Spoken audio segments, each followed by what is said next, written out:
We are going to look at the ethical responsibilities of businesses when it comes to the environment, how the business is expected to behave or to act in relation to the environment.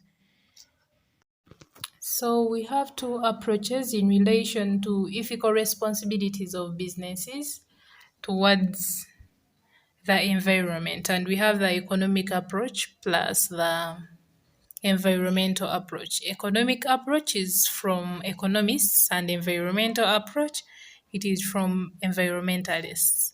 So we shall start with the economic approach, and we shall start with William Baxter. He said that environmental issues are essentially resource allocation issues. Yeah, it is all about resource allocation.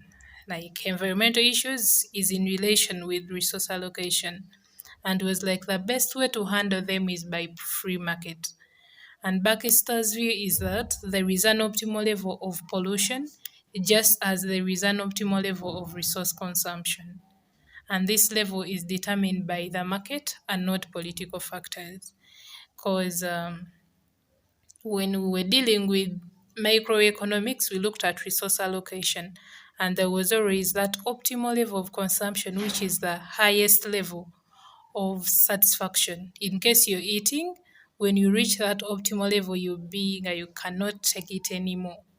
That is the optimal level. So he said that just like resource allocation is, even environmental issues are like that. The environment can reach a point when it cannot take any more pollution. Yeah. So, and he was like, and this is determined by the free market. You let the environment determine for itself and not political factors.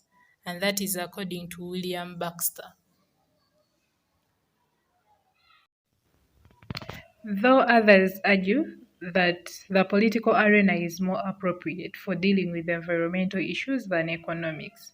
Because according to Baxter, you should leave economics like solve the environmental issues that the environment has its optimal level of pollution. But if the government just comes up with laws to protect the environment, it's better than using economics. We have another philosopher who is William Blackstone. And William Blackstone approaches the environmental issue from a rights perspective. He claims that a livable environment or a clean environment is not only it's not only desirable but is a human right. We are entitled to it. We have a human right to a decent environment because such a state is necessary if people are to fulfill their human capacities.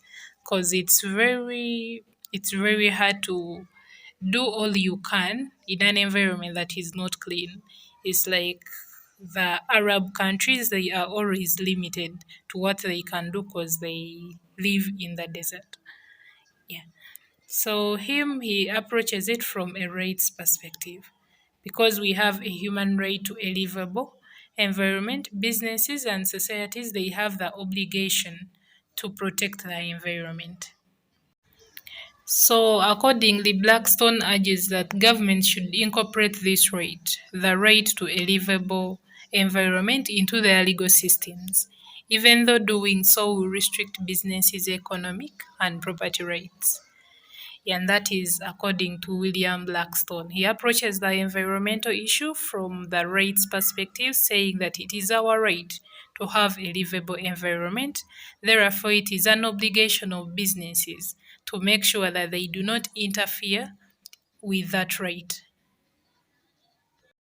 Another philosopher called Manuel, he points out the new field of ecological issue claims that some non-humans have value in themselves, a value independent of their use for humans. So he says that the environment should be protected because of the non-human. Norman Bowie claims that businesses have no special responsibility to protect the environment beyond what the law and the ordinary moral obligations require. If it is not in the law and if it is not required by the society I'm operating in, then I'm not supposed to do it. It's not my responsibility. It's what Norman Bowie says. And then the Lovey says, and Paul Hawken, they argue that businesses have more extensive environmental responsibilities. They are supposed to do more to protect the environment because they say that if you protect the environment, you're likely to get more profits. And then at the same time, when you're protecting the environment, because you cannot operate in an environment that does not function well and you expect to succeed. Yeah, so they argue for what they call natural capitalism, a set of practices they claim will lead to both sustained profitability and a sustainable environment. And that is the view about the environmental issue from the economists.